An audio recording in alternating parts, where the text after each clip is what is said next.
Iran और Israel के दरमियान 12 रोज बाद जंग बंदी। इसराइल ने ट्रंप की जंग बंदी की तजवीज कबूल कर ली। ईरान ने भी जंग बंदी पर अमल दरामद शुरू कर दिया। जंग बंदी का आगाज पाकिस्तानी वक्त के मुताबिक सुबह 9 बजे हुआ। अमेरिकी सदर डोनाल्ड ट्रंप ने सोशल मीडिया प्लेटफॉर्म पर जंग बंदी का ऐलान किया। लिखा कि दुनिया को मुबारकबाद, अमन का वक्त आ गया। ईरान और इसराइल सीज फायर की खिलाफ वर्जी न करें। इसराइल और ईरान दोनों बैक वक्त मेरे पास आए। दुनिया और मशरक़ वस्ता जंग के असल फाते हैं। दोनों कौम को अमन और खुशहाली मिलेगी। दोनों मुल्कों ने कतर की सालिसी कबूल कर ली। ट्रंप का फ़रीक़ैन पर सीज़ फायर की खिलाफ वर्जी न करने पर जोर। ये 12 रोज़ा जंग बरसों तक जारी रह सकती थी, लेकिन ऐसा नहीं हुआ। दोनों मुल्क अमन के रास्ते पर चले तो बहुत कुछ हासिल करेंगे। इसराइल और ईरान का मुस्तक़बिल लामहदूद और शानदार है।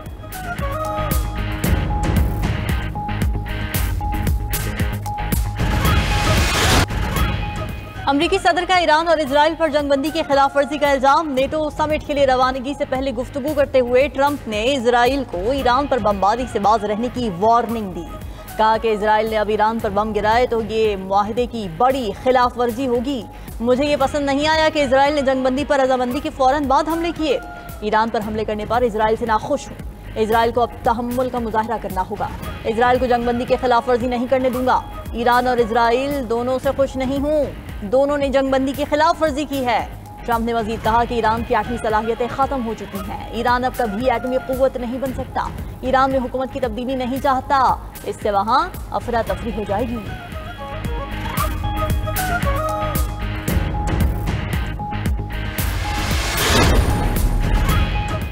जंग बंदी के बावजूद इसराइल का ईरान पर दोबारा हमला। इसराइली तैयारों की ईरानी दारुल हुकूमत तेहरान में बमबारी। तेहरान के कई इलाकों में धमाके सुने गए। इसराइली फजाइया ने तेहरान के करीब रडार को निशाना बनाया। ईरानी शहर बाबूसर के करीब भी धमाकों की आवाजें। नेतन्याहू की जंगबंदी के बावजूद ईरान में हमले की तस्दीक। कहा कि तेहरान के करीब एक रडार तनसीब को तबाह कर दिया गया। इसराइली वज़ीर दिफा ने ईरान पर जंगबंदी की खिलाफ वर्जी का इल्ज़ाम लगा दिया। कहा कि जंगबंदी के बाद ईरान ने बैलिस्टिक मिसाइल दागा, जिसे गिरा दिया। ईरान को भरपूर जवाब देंगे। उधर ईरान की इसराइल के इल्ज़ामात और मिसाइल दागने की तरदीद। ईरानी सुप्रीम काउंसिल का कहना है जंगबंदी की खिलाफ वर्जी नहीं की गई। इसराइल का इल्ज़ाम झूठ पर मबनी है।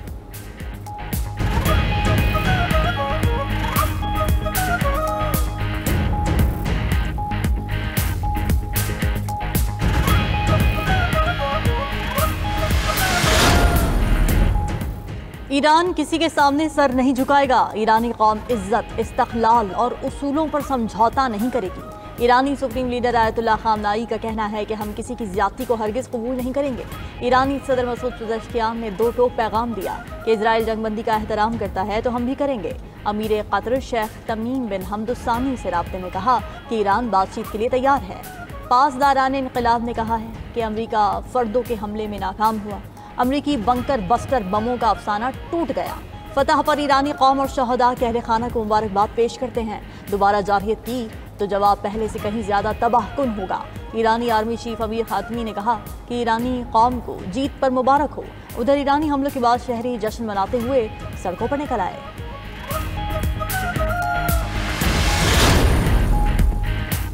वज़ीर आज़म शहबाज शरीफ का ईरान इसराइल जंगबंदी का खैर मकदम। वज़ीर आज़म के ईरानी सदर मसूद पेज़ेश्कियान से टेलीफोनिक राबिता, मुज़ाकरात और सिफारतकारी के जरिए अमन की बहाली पर जोर दिया। शहबाज शरीफ ने गुफ्तगू करते हुए कहा कि पाकिस्तान मशरक़ वस्ता में तेज़ी से उभरती हुई सूरत हाल पर नज़र रखे हुए है। शहबाज शरीफ का अक़वाम मुत्तहिदा की सलामती काउंसिल और OIC समेत तमाम सिफारती फोरम्स पर ईरानी हिमायत का यादा। ईरानी सदर ने हालिया कशीदगी के दौरान पाकिस्तान के मुस्तकिल और उसूली हिमायत पर वज़ीर आज़म का शुक्रिया अदा किया। तनाज़े के पुरअमन हल को फ़रोग़ देने में पाकिस्तान के तामीरी किरदार का एतराफ़ भी किया। वज़ीर आज़म शहबाज शरीफ के सऊदी, कतरी और चीनी सफ़रा से भी राबिते मशरक़ वस्ता की सूरत हाल पर तबादला ख्याल किया गया।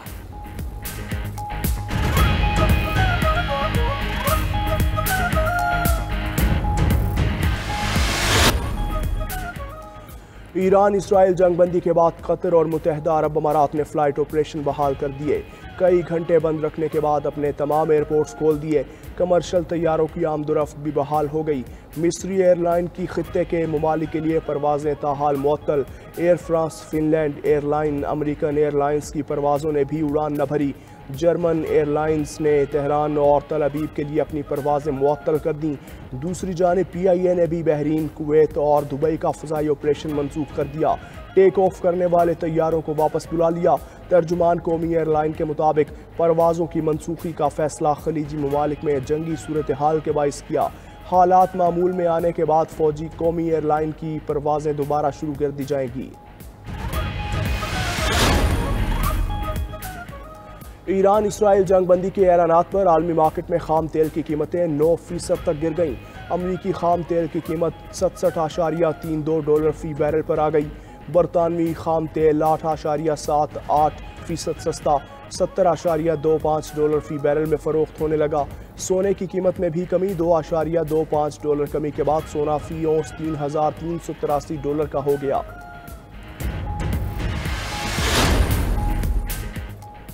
और रूस के यूक्रेनी दारुल हुकूमत कीव पर हमले, 9 अफराद हलाक, 33 जख्मी।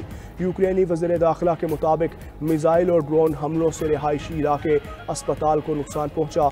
रूस ने 352 ड्रोन और 16 मिसाइल दागे।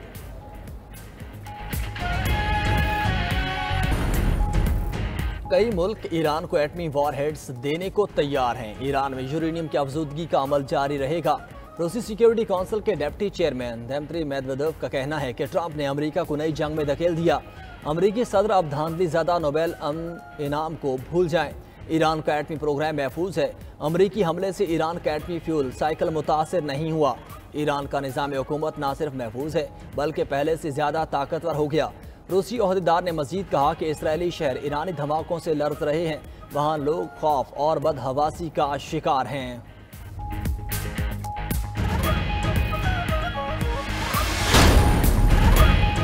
मेरा ख्याल है माइनस बानी पीटीआई हो चुका है। केपी हुकूमत को बजट पास करने की क्या जल्दी थी? बजट में बानी पीटीआई से क्या छुपाया गया है? अलीमा खान की अडियाला जेल के बाहर मीडिया से गुफ्तगू, कहा कि वजीर आला केपी बोझ नहीं उठा सकते तो घर जाएं। बजट पास करने के लिए बानी चेयरमैन का 2 दिन भी इंतजार नहीं किया गया। हैरान हूँ, खैबर पख्तूनख्वा असेंबली के अरकान ने इस पर बहस ही नहीं की। सलमान अकरम राजा ने कहा कि खैबर पख्तूनख्वा का बजट पास करना ज़रूरी नहीं था। इसके लिए हमारे पास 30 जून तक का वक्त था। सियासी कमेटी का फैसला था जितना मुमकिन हो सके 30 तारीख तक मुशावरत होनी चाहिए। खैबर पख्तूनख्वा असेंबली ने बहुत उजलत में बजट पास किया।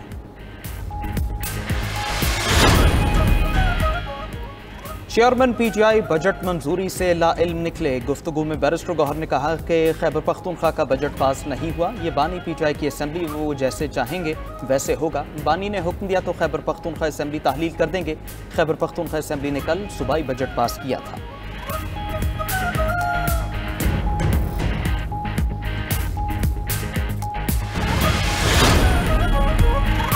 मुशीर इत्तलात केपी बैरिस्टर सैफ की अडियाला जेल में बानी पीटीआई से मुलाकात। जराये के मुताबिक खैबर पख्तूनख्वा बजट के हवाले से गुफ्तगू हुई। बैरिस्टर सैफ की बजट के हवाले से बानी पीटीआई को ब्रीफिंग, बजट पास करने के हवाले से आगाह किया। कहा कि आईनी मुद्दत पूरी होने से पहले बजट पास करना जरूरी था। आपकी हिदायत के मुताबिक बजट में रद्दोबदल किया जा सकता है।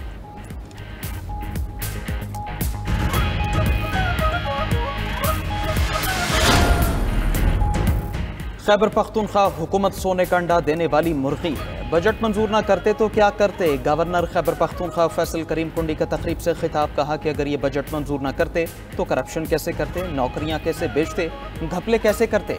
गंडापुर ने तो कहा था बानी चेयरमैन से मुलाकात के बगैर बजट मंजूर नहीं होगा। केपी हुकूमत के खिलाफ कोई साजिश नहीं हो रही।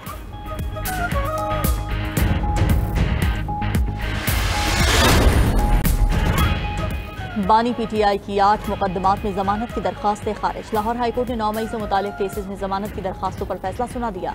जस्टिस सैयद शहबाज रिजवी की सरबराही में 2 रुकनी बेंच ने फैसला सुना दिया।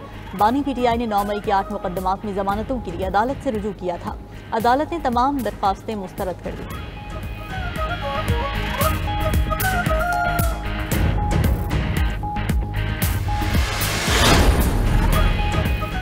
वज़ीर आला पंजाब मरीम नवाज का सोशल मीडिया पर नफरत अंगेज मवाद फैलाने वालों को फौरी गिरफ्तार करने का हुक्म। इजलास से खिताब में कहा कोड ऑफ कंडक्ट की खिलाफ वर्जी पर 0 टॉलरेंस होगी। सूबा भर में ड्रोन उड़ाने की पाबंदी पर भी सख्ती से अमल दरामद कराया जाए। मरीम नवाज ने मुहर्रम उल हराम के लिए सिक्योरिटी प्लान भी तलब कर लिया।